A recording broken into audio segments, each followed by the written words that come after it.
Hello everyone, welcome back to Sangharsh IQ। आज का जो हमारा टॉपिक है वो है एनवायरनमेंट सीरीज का ही आगे का टॉपिक जो है climate change and global warming. तो ये जो चीज़ें हैं ये न्यूज़ के अंदर बहुत ज़्यादा रहती हैं, ठीक है। और ऐसी चीज़ें हैं जो हम अपने आसपास देखते हैं। ऐसे क्वेश्चंस हैं जो हमें जो है कि pre mains as well as interview level पे बहुत इंपॉर्टेंट क्वेश्चंस हैं, क्योंकि इन चीज़ों के ऊपर आपका क्या ओपिनियन है ये बहुत मैटर करता है। इंटरव्यू कमेटी के लिए भी, प्रीलिम्स में भी, मेंस के अंदर आपकी आंसर राइटिंग के अंदर जहाँ भी आप इन चीज़ों को मेंशन करते हो वहाँ आपका जो इंप्रेशन है वो अच्छा पड़ता है। तो ये जो टॉपिक है इसकी इम्पोर्टेंस अपने आप में ही बहुत ज़्यादा है। तो इस चीज़ को ध्यान में रखते हुए आज जो है हम इन डिटेल इस चीज़ को डिस्कस करने वाले हैं। चलो, तो सबसे पहले बात करते हैं कि ऐसी क्या चीज़ें हैं जिनसे हमें पता चलता है कि क्लाइमेट चेंज हो रहा है। तो अब देखो, बहुत ज़्यादा हीट वेव्स का जो है टाइम आ गया। मतलब न्यूज़ में भी कई बार होता है कि हीट वेव्स की वजह से इतने लोगों की डेथ हो चुकी है या एनिमल्स की डेथ हो चुकी है, क्योंकि हीट वेव्स एकदम बहुत ज़्यादा जो गर्म जो वेव्स हैं वो बहुत ज़्यादा देखने को मिलती हैं। Rising sea levels heat waves के अंदर ना, अगर आप इसको आगे, हम शायद आगे वीडियोस में कभी इसको डिटेल में भी पढ़ें। इसमें क्या है कि एक पर्टिकुलर एरिया का हम टेम्परेचर देखते हैं कि नॉर्मल जितना टेम्परेचर होता है एवरेज टेम्परेचर से ज़्यादा होता है। तो उसके अंदर ना इसकी कैटेगरीज भी होती हैं। तो इंटेंस हीट वेव्स भी देखने को मिलते हैं, हमें बहुत ज़्यादा इंटेंस हीट वेव्स देखने को मिलती हैं। कहीं जगह पे जो टेम्परेचर है वो नॉर्मल एवरेज टेम्परेचर से काफ़ी हाई हो जाता है। उसके बाद सी लेवल्स जो हैं राइज कर रहे हैं, ड्रॉट्स आ रहे हैं, ओशन वार्मिंग हो रही है, ग्लेशियर्स हो रहे हैं, फ्लड कहीं जगह आ रहे हैं। लिबिया के अंदर अभी जो रीसेंट एग्जाम्पल था, वहाँ पे more than thousands of people जो हैं वो उनकी डेथ हो जाती है लिबिया के अंदर, ठीक है। उसके साथ ही आर्कटिक आइसी जो है बहुत ज़्यादा डिक्लाइन हो चुकी है, ये भी पिक्चर्स में भी देखेंगे। तो जो क्लाइमेट चेंज है वो डिस्क्राइब करता है जो चेंज हुआ है इन द एवरेज कंडीशन। इसके अंदर क्या है, हम टेम्परेचर की बात करते हैं, हम रेनफॉल की बात करते हैं in a region over a long period of time. देखो, क्लाइमेट से हमें पहले यही समझना है, there is a difference between weather and climate. Weather क्या है, अभी बाहर कैसा मौसम है, that is weather. But in general जो कंडीशंस प्रिवेल करती हैं एक जगह पे सीजनल, ठीक है, ओवर, इसको हम 25 से 30 साल के एवरेज पीरियड पे देखते हैं, हम उसको क्लाइमेट बोलते हैं। तो क्लाइमेट के अंदर टेम्परेचर में जो चेंज आ रहा है, रेनफॉल में जो चेंज आ रहा है लॉन्ग पीरियड ऑफ टाइम में, उसको हम क्लाइमेट चेंज बोलते हैं। जैसे अभी मैंने आपको बताया, ये आर्कटिक सी का पहले सिर्फ इतना एरिया जो है वो मेल्ट हो रहा था, पर 81 से 2010 में आप देखो इतना एरिया जो है वो मेल्ट होना स्टार्ट हो गया है। तो ये बहुत ज़्यादा कंसर्न की बात है। कंसर्न की बात कैसे है कि आप ये देखो कि ये जो आइस है अगर वो मेल्ट होती है तो ऑब्वियसली जो वाटर लेवल है वो राइज करेगा, पानी बनेगा, पानी बनेगा तो ओशंस के अंदर जो पानी है, जो वाटर लेवल है वो राइज करेगा। अब इससे क्या प्रॉब्लम होगी, जो छोटे छोटे आइलैंड्स हैं, जो आइलैंड नेशंस हैं, उनके एरिया सबमर्ज हो जाएंगे, वो खुद के खुद पूरे सबमर्ज हो जाएंगे। तो ऐसे हमें मतलब लाइफ को भी थ्रेट है, जियोग्राफिकली भी प्रॉब्लम क्रिएट होंगी। तो ये सारी जो प्रॉब्लम्स हैं ये भी क्लाइमेट चेंज से रिलेटेड है। अब है next, what is global warming. तो चलो पिक्चर्स की हेल्प से हम इसको चीज को समझेंगे। देखो, सबसे पहले आपको एक समझना है कि ग्रीन हाउस इफेक्ट क्या होता है। सन की जब इसको हम इंसुलेशन भी बोलते हैं या सन रेज बोलो, तो वो जब अर्थ पे आती है, कुछ जो एनर्जी है उसको अर्थ जो है एब्जॉर्ब कर लेती है, बट सब सारी की सारी को नहीं करती, और कुछ जो है वापस रिफ्लेक्ट बैक कर दी जाती है जो कि एटमॉस्फेयर के अंदर चली जाती है। अब ये जो रिफ्लेक्ट बैक होती है उनमें से कुछ जैसे क्लाउड्स एब्जॉर्ब कर लेते हैं, कुछ जो है हमारी गैसेस एब्जॉर्ब कर लेती हैं, और काफी जो है वापस रिलीज हो जाती है। ये नॉर्मली ग्रीन हाउस इफेक्ट था। अगर ये ना हो तो हमारी अर्थ बिल्कुल ठंडी हो जाएगी और यहाँ पे लाइफ जो है पॉसिबल नहीं होगी। तो thanks to green house effect हमारी अर्थ के ऊपर जो लाइफ है वो पॉसिबल है। बट अब आप ये देखो, क्योंकि ग्रीन हाउस गैसेस की जो नंबर है वो बहुत ज़्यादा बढ़ रहा है हमारे एटमॉस्फेयर के अंदर, जिसमें मीथेन है, कार्बन डाइऑक्साइड है, CFCs हैं, ऑक्साइड्स हैं, ये सारी जो गैसेस हैं ये नंबर में बढ़ रही है, जिसकी वजह से क्या होता है कि पहले से कई गुना ज़्यादा जो हीट है वो अर्थ के एटमॉस्फेयर में ट्रैप हो रही है, जिसकी वजह से अर्थ का जो ग्लोबल वार्मिंग हो रही है, टेम्परेचर बहुत सडनली बहुत ज़्यादा जो इंक्रीज हो गया है, और फिर इसकी वजह से क्लाइमेट के अंदर जो चेंजेस हैं वो हमें देखने को मिलते हैं। ठीक है। तो ग्रीन हाउस इफेक्ट एक नेचुरल प्रोसेस है जो ओकर होता है जब गैसेस जो है सन की हीट को ट्रैप कर लेती हैं और अर्थ को फ्रीज होने से रोकती हैं। All in all this is a good thing, ठीक है, अगर एक चीज लिमिट में हो रही है तो वो है, बट हम बोलते हैं ना excess of everything is bad. तो जब ये चीज एक्सेस हो रही है तब ये प्रॉब्लम क्रिएट कर रही है, और उसको हम human enhanced green house gas effect बोलते हैं या green house gases trapped heat भी बोलते हैं, ठीक है। तो now when we burn fossil fuels हो गए या फिर हम जो green house gases carbon dioxide and all इनको रिलीज करते हैं तो ज्यादा जो हीट है वो ट्रैप हो रही है, ठीक है। तो स्पेस में कम हीट जा रही है, इस वजह से जो हमारा नेचुरल बैलेंस है वो खराब हो रहा है और अर्थ का जो टेम्परेचर है वो राइज हो रहा है। तो this is what global warming is long term में। ये जो है बहुत ज्यादा प्रॉब्लम जो है क्रिएट कर सकता है। देखो, ये नेचुरल ग्रीन हाउस इफेक्ट है, ये human enhanced green house effect है। पहले काफी जो है हमारी जो हीट है वो एस्केप कर जाती थी, बट अब लेस हीट जो है एस्केप कर पाती है एटमॉस्फेयर के अंदर। Next is how are climate change and global warming related. तो आपको याद रखना है ग्लोबल वार्मिंग जो है जस्ट वन एस्पेक्ट है क्लाइमेट चेंज का। There are many other reasons जिसकी वजह से जो क्लाइमेट चेंज है वो अफेक्ट होता है, जिसकी वजह मतलब जो उसके कॉजेज हैं या रीजंस है। तो global warming is just one aspect, हाँ बहुत बड़ा एस्पेक्ट है बट सिर्फ एक एस्पेक्ट है। ग्लोबल वार्मिंग क्या है? ग्लोबल टेम्परेचर राइज हो रहा है, बार बार हम ये बात कर चुके हैं, ठीक है। और क्लाइमेट चेंज क्या है कि increasing changes in the measures of the climate over a long period. इसमें हम प्रेसिपिटेशन, बारिश की बात भी करेंगे, टेम्परेचर्स की बात भी करेंगे एंड विंड पैटर्न्स की भी बात करेंगे। तो global warming versus climate change अगर देखो तो इसमें ग्रेजुअल इंक्रीज है अर्थ के सरफेस टेम्परेचर के अंदर, तो इसको हम ग्लोबल वार्मिंग बोल रहे हैं। यहाँ पे पूरा का पूरा वेदर पैटर्न ही चेंज हो रहा है, इसको हम क्लाइमेट चेंज बोल रहे हैं। देखो कहीं कहीं पे अब सुनामीज आने लग गई हैं, ठीक है, फ्लड्स आ रहे हैं, जो भी है, देखो हीट वेव्स हैं, ये सारे सब कुछ ऑल एंड ऑल ये क्लाइमेट चेंज के अंदर आएगा। ग्लोबल वार्मिंग में जस्ट हम अर्थ जो हीट अप हो रही है, टेम्परेचर जो इंक्रीज हो रहा है, सिर्फ उसकी बात कर रहे हैं। What are governments doing about climate change? तो हाँ, 1972 में स्टॉकहोम कॉन्फ्रेंस हुई थी सबसे पहले, जिसके अंदर ये जो क्लाइमेट चेंज का रियल इशू है, जो एफर्ट है, इसके बारे में बात हुई थी और कुछ एफर्ट्स जो है करे गए थे, ठीक है। तो 1972 के अंदर जो है यूएनईपी जो है बनकर आया था, यहाँ पे United Nations environment program. Climate change governance की बात करें तो 72 में हमने देखा यूएनईपी बन के आया। 87 के अंदर ब्रंटलैंड रिपोर्ट आती है जहां पे सस्टेनेबल डेवलपमेंट की बात करी जाती है। सस्टेनेबल डेवलपमेंट क्या है? आज की डेवलपमेंट को इस तरीके से करना है कि हमारी नीड्स तो पूरी हो, फ्यूचर जनरेशन्स की भी जो नीड्स हैं वो पूरी हो। सस्टेनेबल डेवलपमेंट के अंदर जो मेन हमारा थीम रहता है वो ये है कि earth is not something that we have inherited from the past but something we have borrowed from the future। तो फ्यूचर जनरेशन से हमने बोरो की है तो हमने इसको बेटर कंडीशंस में वापस करना है, नहीं तो एज इट इज तो वापस करना है बट खराब नहीं करना है, ठीक है। दूसरी बात, there is enough for everybody's need but not enough for everybody's greed. तो सस्टेनेबल डेवलपमेंट तभी हो सकती है अगर हम अपनी नीड्स को पूरा कर रहे हैं, नहीं ना कि अपनी ग्रीड, ठीक है। साथ ही सस्टेनेबल डेवलपमेंट का अगर मैं आपको एग्जांपल दूं, फॉर एग्जांपल यहाँ पे एक फैक्ट्री लगती है आज और वो उस एरिया में लोगों को बहुत अच्छी जॉब्स दे रही है, सब कुछ कर रही है, बट एनवायरनमेंट का ध्यान नहीं रख रही, ठीक है। तो प्रॉस्पेरिटी आ रही है, रोड्स बन गई, सब कुछ हो गया, 5 साल रज के ग्रोथ हो रही है, डेवलपमेंट हो रही है, सब हो रहा है, अच्छा हो रहा है। बट आफ्टर दीज 5 years क्या होता है, क्योंकि इन्वायरमेंट इतना प्रदूषित हो चुका है, उन्होंने वहां का जो पानी है उसको खराब कर दिया है, वहां का ग्राउंड वाटर भी पीने के लिए नहीं रहा, एयर जो है वहाँ की आसपास के एरिया की वो खराब हो चुकी है। तो कंडीशंस इतनी खराब हो चुकी हैं जिस वजह से इस फैक्ट्री को शट डाउन करना पड़ा। अब वहाँ पे लोगों की जॉब्स तो गई ही गई, साथ में एनवायरनमेंट भी जो है खराब हो गई। तो ये जो डेवलपमेंट थी, this was not sustainable development. अब यहीं जॉब्स शायद थोड़ी कम जो है होती, या ग्रोथ जो है थोड़ी स्लो होती, बट इस तरीके से होती कि ये लॉन्ग टर्म चलती, 50 साल, 100 साल, 150 साल आगे भी ये जो चीज़ है कंटिन्यू करती, तो हम इसे बोलते हैं सस्टेनेबल डेवलपमेंट। 92 के अंदर अर्थ समिट हुई थी, ठीक है। यहाँ पे भी जो है आगे क्या हुआ, यहाँ पे 3 चीजें बन के आई, Rio declaration, agenda 21, global environment facility, आगे भी हम इसके बारे में बात करेंगे। फिर 97 के अंदर न्यूयॉर्क अर्थ समिट हुई जिसको रियो +5 भी बोलते हैं, और यहाँ पे एजेंडा 21 की इम्प्लीमेंटेशन को रिव्यू किया गया था, जिसे हम आगे देखेंगे।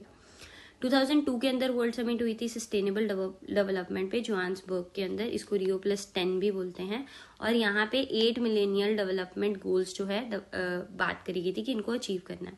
12 के अंदर UN कॉन्फ्रेंस सस्टेनेबल डेवलपमेंट भी हुई थी, जहाँ पे 17 सस्टेनेबल डेवलपमेंट गोल्स को जो है अचीव करने की बात करी गई थी। पहले जो है हमारे MDGs चलते थे, अब इनको रिप्लेस करके हम SDGs लेकर आए थे। चलो 92 के अंदर जो मैंने आपको बोला था कि हम आगे भी बात करेंगे, कौन से 3 रेजोल्यूशंस जो हैं जिनको अडॉप्ट किया गया था।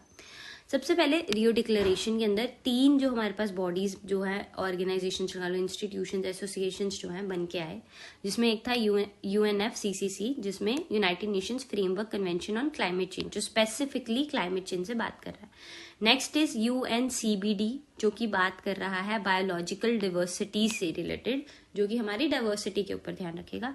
देन इज CCD, जो कि कम्बैट करेगा डेजर्टिफिकेशन को।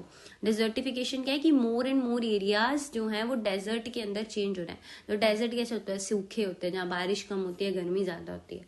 तो क्लाइमेट चेंज की वजह से ज्यादा जो एरिया है वो डेजर्ट्स के अंदर चेंज हो रहा है। तो इसको कॉम्बैट करने के लिए भी अलग से जो बॉडी है वो बनाएगी। तो इनको याद करना आसान ही है, CCC, CBD, CCD, ठीक है। तो इनको याद कर लीजिए। अर्थ समिट के अंदर कौन सी बॉडीज बन के आई थी, आपसे क्वेश्चन पूछ लिया जाता है, बहुत कॉमन सी बात है। नेक्स्ट इज एजेंडा 21, जिसके अंदर हम कैसे जो है सस्टेनेबल डेवलपमेंट लेके आएंगे उसकी बात करी गई थी, ठीक है। ये सारे जैसे गोल्स क्या कैसे कैरी आउट करना है, इनकी बात करी गई थी। यहाँ पे ये भी बात करी गई थी कि हम लोकल सेल्फ गवर्नमेंट्स को जो है अपने साथ में लेके आएंगे, वो भी साथ में लोकल लेवल पर भी काम करेंगे। इनफैक्ट ये भी बात करी गई कि every local government should have their own agenda 21। तो एजेंडा 21 को इन्होंने काफी जो है प्रमोट किया था। Next is GEF, global environment facility. यहाँ पे मल्टीलेटरल जो है एनवायरमेंट फंड करा जाना था, जिनसे जो है ग्रांट्स मिलनी थी इन प्रोजेक्ट्स को, जो वहां पे ये 3 तो थे ही। साथ में मीनामाटा कन्वेंशन बनी थी मरकरी पे, स्टॉकहोम कन्वेंशन थी जो कि POP से रिलेटेड है, परसिस्टेंट ऑर्गेनिक पोल्यूटेंट से रिलेटेड है। तो इनके लिए भी जो ग्रांट्स चाहिए उसके लिए हमने GEF जो है बनाया था।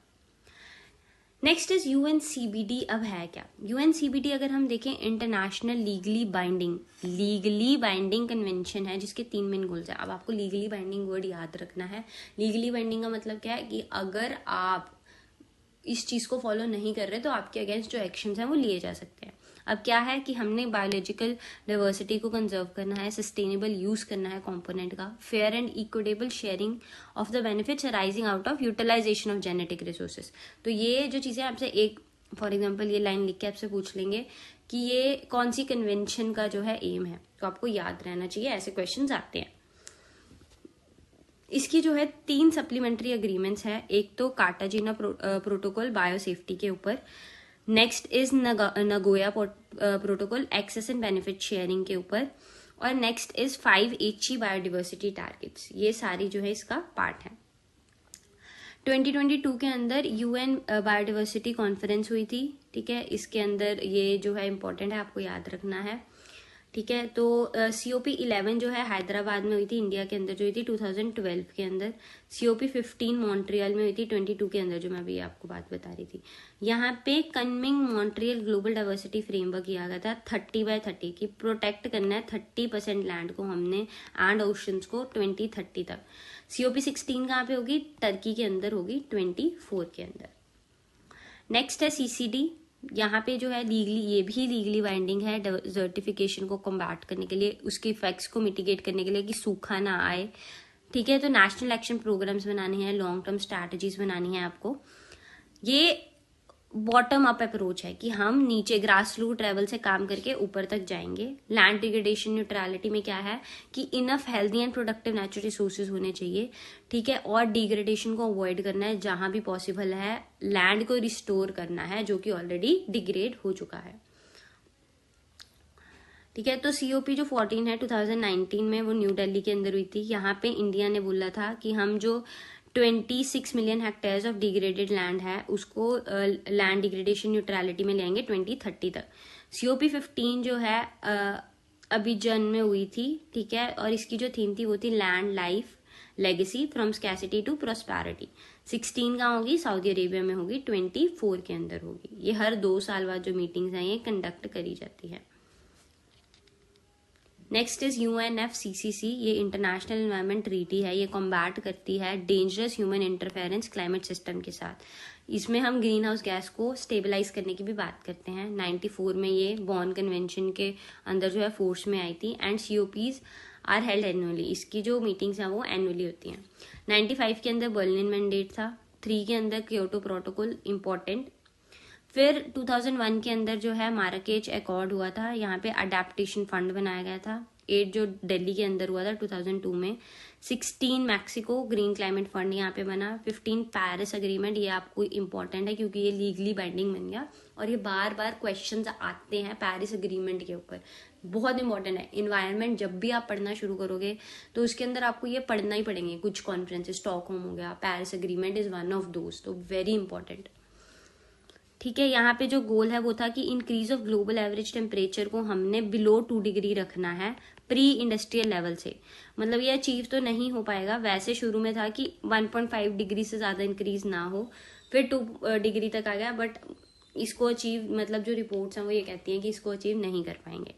फॉर दिस जो कंट्रीज हैं उन्होंने अपनी क्लाइमेट एक्शन प्लान्स भी दिए थे, जिसको नेशनली डिटर्मिन्ड कॉन्ट्रीब्यूशंस NDCs बहुत बार न्यूज में रहती है, वेरी इंपॉर्टेंट, आपको याद रखना है NDCs क्या है, कहाँ से आई हैं। हर एक कंट्री अपना खुद का NDC देती है जिसको वो अवॉइड करने की बात करते हैं।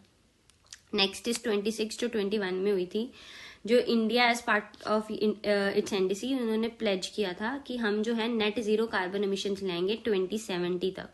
ठीक है, और इंडिया ने जो है non fossil fuel energy capacity जो है उसको भी 500 गीगावाट्स बाय 2030 बनाने की जो है बात की थी। नेक्स्ट 27 जो COP27 है 2022 की, वो इजिप्ट के अंदर हुई थी। Establishment of loss and damage fund इन्होंने बात की। एक यहाँ पे बात करी गई थी कि एक क्लियर इंटेंशन रखेंगे जिसमें 1.5 डिग्री सेल्सियस तक ही जो है इसको टेम्परेचर को हमने वो करके रखना है। 28 कहाँ पे जो है दुबई में होनी है दिसंबर के अंदर, आपको याद रखना है। ठीक है, तो ये इंडिया की जो थीम है 2022 में वो ये थी लाइफ स्टाइल फॉर एनवायरमेंट। ठीक है, next is what can individuals do, तो क्या कर सकते हैं। हाँ, हम एक डिफरेंस लेके आ सकते हैं, और कैसे लेके आ सकते हैं, अगर हम एनर्जी को कम से कम यूज करें। जैसे बहुत ज्यादा हम क्या एनर्जी वेस्ट करते हैं, तो वो जो एनर्जी मतलब अपनी खुद की एनर्जी नहीं, जो भी हम एनवायरनमेंट से जो भी चीजें क्रिएट हो रही हैं, आप इलेक्ट्रिसिटी लगा लो या कुछ भी लगा लो, अगर हम उनको कम यूज करें, ठीक है, या व्हीकल्स वगैरह उनको कम यूज करें, इलेक्ट्रिक व्हीकल्स पे स्विच करें क्योंकि वो जो है ग्रीन व्हीकल्स हैं। Improve home insulation and home efficiency, इसमें क्या है कि घरों में ही अगर मतलब अपने घर को इस तरीके से बनाया जाए, जिनको ग्रीन होम्स भी बोलते हैं, जिसमें क्या है कि जो घरों के टेम्परेचर हैं वो ठीक रहें, गर्मियों में भी ज्यादा गर्मी ना हो, सर्दियों में ज्यादा सर्दी ना हो, तो इस हिसाब से जो है हम पेंट या इस हिसाब से जो है स्ट्रक्चर्स जो है घरों के बनने चाहिए। और एनर्जी एफिशिएंसी में कि लाइटिंग, वेंटिलेशन वगैरह घरों के अंदर प्रॉपर हो। ज्यादा से ज्यादा ट्रीज को हम प्लांट करें, रिस्पेक्ट करें एंड प्रोटेक्ट करें ग्रीन स्पेसेस को। ऐसा नहीं है कि यहाँ से पेड़ काट दो, वहां से पेड़ काट दो। कट करें कंजम्पशन एंड वेस्ट, जो हमारी वेस्ट हो रही है, पानी वेस्ट हो रहा है, जो भी चीजें वेस्ट हो रही है उसको हम देखें। चलो, now let's jump to practice questions. तो which of the following gas is not a green house gas, तो इसमें से जो सल्फर डाइऑक्साइड है वो एक पोल्यूटेंट है बट ग्रीन हाउस गैस नहीं है। आप बोलोगे वाटर कैसे ग्रीन हाउस गैस है, तो वाटर बच्चे जो वाटर वेपर्स होते हैं, जब क्लाउड्स होते हैं, ये भी जो है हीट को ट्रैप करते हैं, तो एक तरह से ये भी जो ग्रीन हाउस गैस का जो इफेक्ट है, मतलब ये नेचुरल है। हमने देखा था ना, ह्यूमन एनहांस नहीं होना चाहिए, तो वो ये नेचुरल है जो करते हैं, तो इट्स फाइन। बट जो सल्फर डाइऑक्साइड है वो एक पोल्यूटेंट है, वो ग्रीन हाउस गैस नहीं है। अदर में मिथेन आ जाती हैं, या फिर क्लोरोफ्लोरोकार्बन आ जाते हैं, नाइट्रस ऑक्साइड आ जाती हैं, एफ गैसेस, ये सब आ जाते हैं। Then is which of the following is not a fluorinated gas, तो इसमें से जो नाइट्रस ऑक्साइड है, देखो सबके में F F F, but nitrous oxide में कोई एफ नहीं है, is not a F gas but is also a powerful green house gas. आपको याद रखना है कि एक पावरफुल ग्रीन हाउस गैस है। हेडक्वार्टर्स ऑफ UNEP कहाँ पे हैं, तो ये जो है कीनिया के अंदर जो है सिचुएटेड है। IPCC environmental panel on climate change भी यहीं पे है। Next is the future we want document was outcome of which of the following summits, तो ये जो है UN conference on sustainable development जो 2012 में हुई थी, तो यहाँ पे ये जो डॉक्यूमेंट है बन के आया था, the future we want. Important question है, याद रखिएगा। Next is which organization established global environment facility. तो वर्ल्ड बैंक वॉशिंगटन DC में जिसका हेडक्वार्टर है, इन्होंने ये जो है एस्टैब्लिश कराया था। Next is which of the following countries launched born challenge along with IUCN।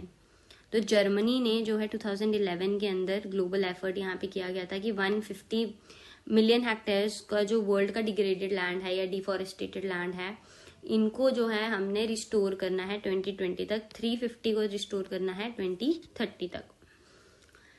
Next is green climate fund established bye UNFCCC in 2010 is based on which of the following countries. तो ये जो है south Korea के अंदर जो है based है। तो थैंक यू सो मच इस वीडियो में साथ बने रहने के लिए। आई होप आपको ये जो टॉपिक्स हैं वो अच्छे से क्लियर हो गए हैं।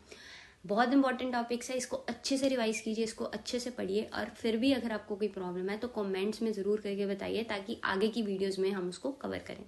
तो thank you so much. Like share comment करना ना भूलिए, सब्सक्राइब करना ना भूलिए, और हैव अ ग्रेट डे।